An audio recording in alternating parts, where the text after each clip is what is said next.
Hello friends, welcome back to your own channel. आज मैं आपके लिए फिर से एक वोकैबुलरी का वीडियो लेकर आई हूँ पैराग्राफ की फॉर्म में। ठीक है, तो जैसे आप देख सकते हैं इस पैराग्राफ की हेडिंग है बेनिफिट्स ऑफ रीडिंग। छोटा सा पैराग्राफ है लेकिन इसके ज़रिए आप सीखेंगे 20 new words.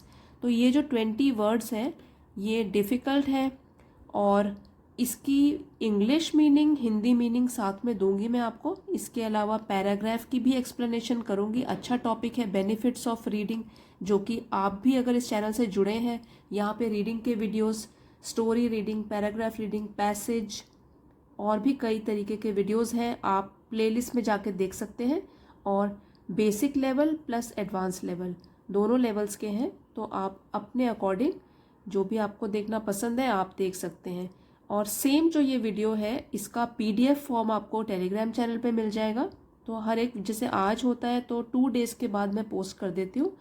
English with Asha ma'am इस नाम से टेलीग्राम चैनल है, चाहें तो आप ज्वाइन कर सकते हैं। तो फ्रेंड्स, ये वाला वीडियो शुरू करने से पहले जो न्यू व्यूअर्स हमसे जुड़े हैं उनको बता दूँ कि अगर आपको ये वाले वीडियोज़ इस चैनल पे पसंद आते हैं, प्लीज़ आप भी इस फैमिली का हिस्सा बनिए and do subscribe to my channel. Every day मेरी कोशिश होती है कि कुछ नया करूं ताकि आपको थोड़ा और अच्छा समझ में आए और भी बढ़े। तो अगर आपको पसंद आते हैं तो डेफिनेटली आप लाइक और शेयर ज़रूर कीजिएगा और भी सब्सक्राइब कर लीजिएगा। आइए शुरू करते हैं। Benefits of reading. Benefit means फ़ायदे। रीडिंग के क्या फ़ायदे हैं, पढ़ने के क्या फ़ायदे हैं, उसके ऊपर हम पैराग्राफ पढ़ते हैं। Reading is a delightful and enriching activity. तो पढ़ना जो है वो एक डिलाइटफुल, और डिलाइटफुल मीन्स हाईली प्लीजिंग और एन्जॉयबल, जिसको पढ़ के, जिसको करके, जिस एक्टिविटी को करके हमको अच्छा लगता है, खुशी मिलती है दिल को। Reading is a delightful and enriching. Now enriching means something which adds value. जो भी कोई चीज़ वैल्यू ऐड करती है आपकी लाइफ में उसको बोलते हैं एनरिचिंग। आपका कोई एक्सपीरियंस हो सकता है एनरिचिंग हो, जिससे आपने काफ़ी कुछ सीखा हो, तो ये रीडिंग भी हो सकता है, एक एनरिचिंग एक्टिविटी है। ये वाली जो गतिविधि है इससे क्या है, कुछ ना कुछ सुधार आता है आप में, तो ये एनरिचिंग उसको बोलते हैं। समथिंग दैट एड्स वैल्यू, और डिलाइटफुल हो गया very pleasing that makes you happy, जो आपको खुशी देता है। तो reading is a delightful and enriching activity that opens the doors to countless worlds and ideas. That opens the doors, जो कि दरवाजे खोल देता है, टू काउंटलेस वर्ल्ड्स। वर्ल्ड्स हो गया दुनिया, और काउंटलेस जिसको काउंट नहीं किया जा सकता। Too many to be counted, अनगिनत, तो अनगिनत दुनिया के दरवाजे खोल देता है। क्योंकि जब हम पढ़ते हैं तो इस तरीके से पढ़ते हैं, मीनिंग समझते हैं, तो क्या होता है, दरवाजे खुल जाते हैं अलग अलग दुनिया के, काउंटलेस जिसको गिना भी नहीं जा सकता, एंड आइडियाज, और अलग अलग विचारों के। एक बार और पढ़ते हैं इसको। Reading is a delightful and enriching activity that opens the doors to countless worlds and ideas. आपके भी आइडियाज नए नए बनते रहेंगे, विचार आते रहेंगे। जब आप पढ़ेंगे तो उतना ही आपका माइंड, दिमाग भी शार्प होता रहेगा। एक बार आपको ये वर्ड मीनिंग्स भी दिखा दूँ। देखिए यहाँ पे हम करीब 20 वर्ड मीनिंग समझेंगे, और इंग्लिश में भी हिंदी में दोनों में आपको समझाऊंगी। बाद में यही वाला आपको पीडीएफ की फॉर्म में मिल जाएगा, तो आप वहाँ से रिवाइज भी कर सकते हैं। When we immerse ourselves in a good book, we embark on a journey of imagination and discovery.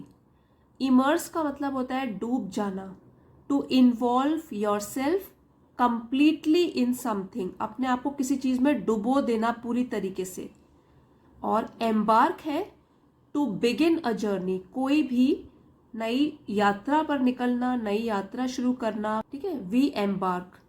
और इमेजिनेशन तो है ये आपकी कल्पना, ठीक है, डिस्कवरी खोज। When we immerse ourselves in a good book, जब हम अपने आप को कोई भी अच्छी किताब में बिल्कुल डुबो देते हैं, मतलब अपनी पसंद की जब बुक पढ़ेंगे हम तो बिल्कुल उसमें खो जाएंगे। सबकी पसंद अलग अलग है और अलग अलग तरीके की बुक्स पढ़ना सबको पसंद है, तो अपनी पसंद की बुक उठाइए और अगर आप उसमें बिल्कुल डूब जाते हो, we embark on a journey of imagination and discovery. तो embark means to begin a journey, हम शुरू कर देते हैं एक यात्रा। किस चीज़ की यात्रा होती है वो? कल्पना से भरी हुई। और डिस्कवरी का मीनिंग होता है खोज, तो मतलब नए तौर तरीके हमको समझ में आते हैं। तो जब भी हम अपने आप को एक अच्छी किताब में बिल्कुल डुबो देते हैं तो क्या होता है, हम एक कल्पना और नई खोज की यात्रा पर निकल पड़ते हैं।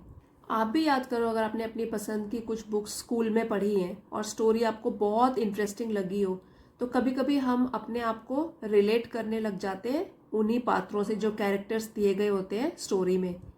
तो वही है, बस पसंद आनी चाहिए हमको वाली बुक।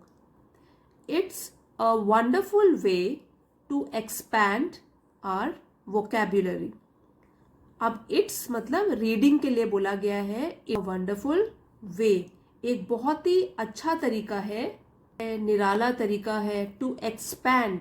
और एक्सपैंड मीन्स बढ़ाना, ठीक है, टू एक्सपैंड बढ़ाने का। आर वोकैब्युलरी, वोकैब्युलरी मीन्स शब्दकोश, कितनी हमको शब्दों के बारे में पता है, कितनी नॉलेज है। तो reading, it's a wonderful way to expand our vocabulary as we encounter new words and phrases within the pages। as, क्योंकि हम, encounter means सामना करते हैं नए वर्ड्स का और नई फ्रेजेस का। उन पेजेस को जो हम पढ़ते हैं उनके अंदर हम सामना करते हैं या हमको मिलते हैं नए नए वर्ड्स और नए नए फ्रेजेस। अब वर्ड्स तो आपको पता है शब्द, और कुछ शब्दों से मिलकर बनती है फ्रेज। मैं आपको दिखाऊंगी यहाँ पे, ये जैसे ये है step into the shoes of, तो ये कई वर्ड्स को मिला के बन गई एक फ्रेज। हम लोगों को मिलते हैं कई नए शब्द, कई phrases with in the pages, उन्हीं पेजेस के अंदर। फर्दर मोर, और जब भी हम कोई पैराग्राफ लिखते हैं या एस्से लिखते हैं तो ये वाले वर्ड का हम यूज कर सकते हैं अगर हमको अपने पॉइंट को आगे बढ़ाना है। तो फर्दर मोर, अगर और कहें तो, या और भी। Reading fosters empathy, empathy as we step into the shoes of characters। पहले इतना ही करेंगे। और फर्दर, और कहें तो और भी। रीडिंग पढ़ने से क्या होता है, इट फॉस्टर्स एम्पैथी। और फॉस्टर्स का मतलब हो गया प्रमोट, या इट एनकरेजेस, या ये बढ़ाता है। और एम्पैथी मीन्स सहानुभूति, ability to understand and share the feelings of others.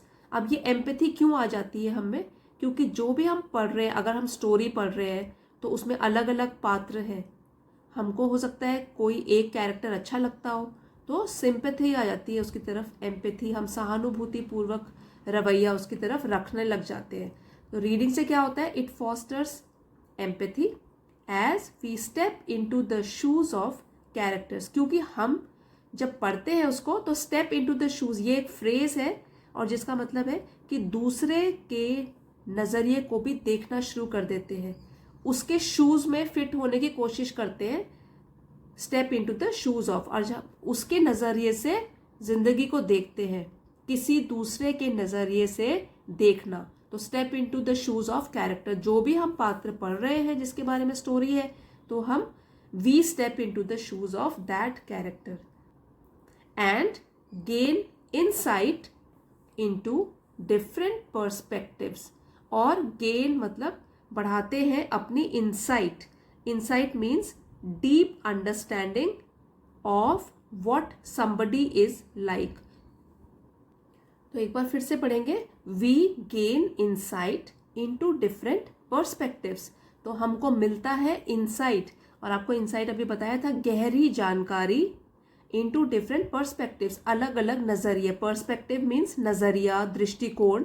तो अलग अलग इंसाइट भी देखने को मिलती है हमको, क्योंकि अलग अलग कैरेक्टर्स होंगे और अलग अलग उनके नजरिए होंगे दुनिया को देखने के। तो इस तरीके से हम काफी कुछ सीख जाते हैं, एम्पैथी बढ़ जाती है, ठीक है, और हम दूसरे के नजरिए को भी समझने लग जाते हैं। वी गेन इंसाइट, और गहरी समझ भी आ जाती है हमको अलग अलग पात्रों को लेकर और अलग अलग नजरियों को लेकर। Whether it's fiction, non fiction और पोएट्री। ईच जॉनर, इसको आप कैसे पढ़ेंगे? जॉनर, जॉनर, ठीक है। ये तो ऐसे लिखा है ज, लेकिन आप क्या बोलेंगे? Genre, yes. Each genre offers a unique experience. तो फिक्शन मतलब काल्पनिक कहानियां हो, या नॉन फिक्शन हो, बिना कल्पना के हो कहानियां, पोएट्री कविताएं हो, तो कोई भी शैली हो। जॉनर मीन्स शैली, लिखने की अलग अलग तरीके हो गए, सारे अलग अलग टाइप्स की बुक्स होती हैं, तो किसी भी शैली में बुक लिखी गई हो। Each genre offers a unique experience. तो आप देखेंगे कि हर एक शैली अलग, यूनिक, यूनिक मीन्स अपनी तरीके का अकेला। तो यूनिक एक्सपीरियंस हमको अलग सा तजुर्बा दे देती है। अगर पोएट्री पढ़े तो हमको अलग सा ही तजुर्बा मिलता है। अगर हम फिक्शन पढ़ें, काल्पनिक कहानियां, हम उसी में डूब जाते हैं। नॉन फिक्शन काल्पनिक जिसमें नहीं होती है, साइंस से रिलेटेड हो गया, रियलिटी से रिलेटेड हो गया, उससे हम अलग चीज़ें सीखते हैं। तो चाहे वो कोई भी बुक हो, किसी भी शैली की हो, whatever genre it is of or it is from, we get unique experience। हमको बिल्कुल ही अलग टाइप का एक्सपीरियंस मिलता है, तजुर्बा मिलता है, और यूनिक होता है वो, अपनी तरीके का अकेला। In this fast paced digital age, cultivating a reading habit provides a valuable respite। Fast paced means तेजी से बढ़ती हुई, तेज रफ्तार भरी, पेस होता है रफ्तार, और फास्ट तेज, तो तेज रफ्तार भरी डिजिटल एज। अब आपको पता है ये वाली डिजिटल एज है, सब कुछ डिजिटलाइज्ड है। तो इस एज में, इस युग में, cultivating a reading habit, reading habit cultivate करना, बढ़ाना, अपनाना, provides a valuable respite. Valuable means कीमती, और रेस्पाइट होता है a short period of rest या रिलीफ फ्रॉम समथिंग चैलेंजिंग, राहत मिलना। तो हमको क्या मिलता है? कीमती राहत मिलती है। अलाउइंग अस टू अनवाइंड, और अनवाइंड मीन्स आराम करना, लेकिन कड़ी मेहनत के बाद। ऐसे नहीं कि बस आराम ही करते रहे। ये वाला वर्ड कब यूज करते हैं? जब हम कड़ी मेहनत करते हैं, बहुत मेहनत करते हैं, उसके बाद हमको थोड़ा आराम लेना है, तो हम डिजर्व करते हैं वाला आराम, उसको बोलते हैं unwind. I want to unwind myself, क्योंकि सुबह से पढ़ रहा हूं, now I want to unwind myself. Unwind हो गया मेहनत के बाद, अनवाइंड आराम करना। देखिए, in this fast paced digital age, cultivating a reading habit provides a valuable respite, allowing us to unwind. कि जिससे कि जैसे बुक पढ़ने का ही है, ये बुक पढ़ने से रिलेटेड बताया हुआ है कि अगर हमको, हमारी हॉबी है बुक्स पढ़ना, तो उससे क्या होगा? हमको राहत मिलेगी, वो बहुत ही वैल्यूएबल, कीमती, मूल्यवान होगी वो राहत, और हमको उससे क्या मिलेगा? अनवाइंड भी कर पाएंगे, आराम कर पाएंगे, हमारा दिमाग भी शांत हो जाएगा, क्योंकि फास्ट पेस्ड एज है ये, तेज रफ्तार से भरी हुई, बस काम सुबह से लेकर शाम तक। लेकिन हमको थोड़ा सा फ्री टाइम भी चाहिए, अनवाइंड करना है हमें, तो हम बुक्स पढ़ सकते हैं। तो और क्या होता है? A reading habit provides a valuable respite, allowing us to unwind. और अनवाइंड के साथ साथ हम क्या करते हैं? Learn and connect with the wisdom of authors from various cultures and eras. और हमको अलाउ करता है, पहले तो अनवाइंड करना, आराम पहुंचाता है, फिर कुछ सिखाता है, और एक रिश्ता जोड़ देता है, connect with the wisdom of authors, क्योंकि बहुत पढ़े लिखे ऑथर्स हैं जिन्होंने किताबें लिखी हैं, ठीक है। तो उन जो भी राइटर्स हैं, उनकी विजडम, जो उनका ज्ञान है, उनका तजुर्बा है, जो कि अलग अलग कल्चर्स, और ईरास का मतलब होता है युग, अलग अलग युगों से आ रहे हैं, और यहाँ पे कह सकते हैं अलग अलग विचारधाराएं, क्योंकि लोग अलग अलग जगह के होते हैं जो किताबें लिख रहे हैं। तो हम भी, जो हम पढ़ने वाले होते हैं रीडर्स, हमको भी क्या होता है, जो भी ऑथर्स हैं, जो राइटर्स हैं, उनका ज्ञान भी मिलता है, जो कि अलग अलग संस्कृति से आते हैं, अलग अलग विचारधाराएं रखते हैं, और अलग अलग ईराज से भी आते हैं। ईराज मीन्स युग, टाइम, अलग अलग टाइम। और फिर से पढ़ेंगे, इन this fast paced digital age cultivating a reading habit provides a valuable respite, allowing us to unwind, learn, and connect with the wisdom of authors from various cultures and eras. अब एक बार हम सारे के सारे वर्ड मीनिंग्स देखेंगे और फिर से समझेंगे। एक बार वर्ड मीनिंग समझने के बाद रीडिंग की प्रैक्टिस करेंगे। डिलाइटफुल, हाईली प्लीजिंग और एंजॉयबल, जो खुशी से भर देती है। एनरिचिंग, दैट एड्स वैल्यू और नॉलेज, जो हमारा ज्ञान बढ़ाता है या कुछ वैल्यू प्रोवाइड करता है। काउंटलेस, अनगिनत।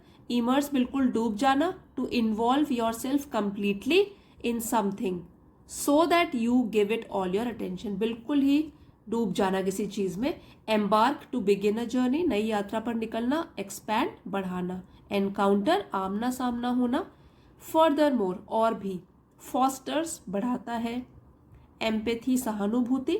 Ability to understand feelings of others. Step into the shoes of, किसी दूसरे के नजरिए से देखना दुनिया को।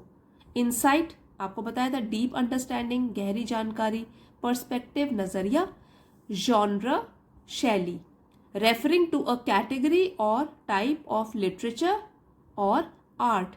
जैसे कि मूवीज भी होती है, अगर आपको पूछा जाए कि अच्छा आपने ये वाली मूवी देखी, कौन से जॉनर की है, तो आप बता सकते हो कि साइंस फिक्शन की थी, कॉमेडी थी, रोमांस था, या सस्पेंस वाली थी। इसको कहते हैं जॉनर। फिर यूनिक, अपनी तरीके का अकेला। यूनिक, जैसे कोई यूनिक होता है, कहते हैं ना ये यूनिक टाइप है, बस ये यूनिक पर्सनैलिटी है। पेस्ट, तेज रफ्तार से भरी। वैल्यूएबल, कीमती। रेस्पाइट है राहत। शॉर्ट पीरियड ऑफ रेस्ट और relief from something challenging. Unwind, आराम करना, लेकिन कड़ी मेहनत के बाद आराम करना, तो अनवाइंड। और ईरा, योग। फ्रेंड्स, अभी एक बार इसको अच्छी तरीके से रीड करेंगे, स्लोली रीड करेंगे, और डिफिकल्ट वर्ड्स तो अब आपको समझ आ ही गए हैं, तो अब तो ये पैराग्राफ आपके लिए इजी हो जाएगा समझना।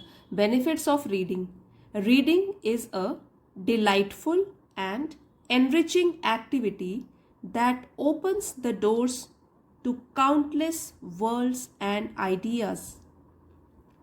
When we immerse ourselves in a good book, we embark on a journey of imagination and discovery. It's a wonderful way to expand our vocabulary as we encounter new words and phrases within the pages. Furthermore, reading fosters empathy as we step into the shoes of characters and gain insight into different perspectives. Whether it's fiction, non-fiction, or poetry, each genre offers a unique experience. In this fast-paced digital age, cultivating a reading habit provides a valuable respite, allowing us to unwind, learn, connect with the wisdom of authors from various cultures and eras. So friends, अभी कहीं जाइएगा नहीं, attention, because आपके लिए मैंने जो vocabulary सिखाई है और आज बताई है, उन्हीं को लेके कुछ सेंटेंसेस बनाए हैं, वही मेरे पार्टिंग सेंटेंसेस हैं। अभी वीडियो बंद करने से पहले आपके साथ वही वाले सेंटेंसेस शेयर करूँगी, और ये तो आप देख ही रहे हो, ये तो आप प्लीज़ करके ही जाइएगा आज। Okay, I hope you all have liked the video and you have enriched your vocabulary. I wish all of you embark on a new journey of knowledge. For watching, don't forget to like, share and subscribe. Bye for now.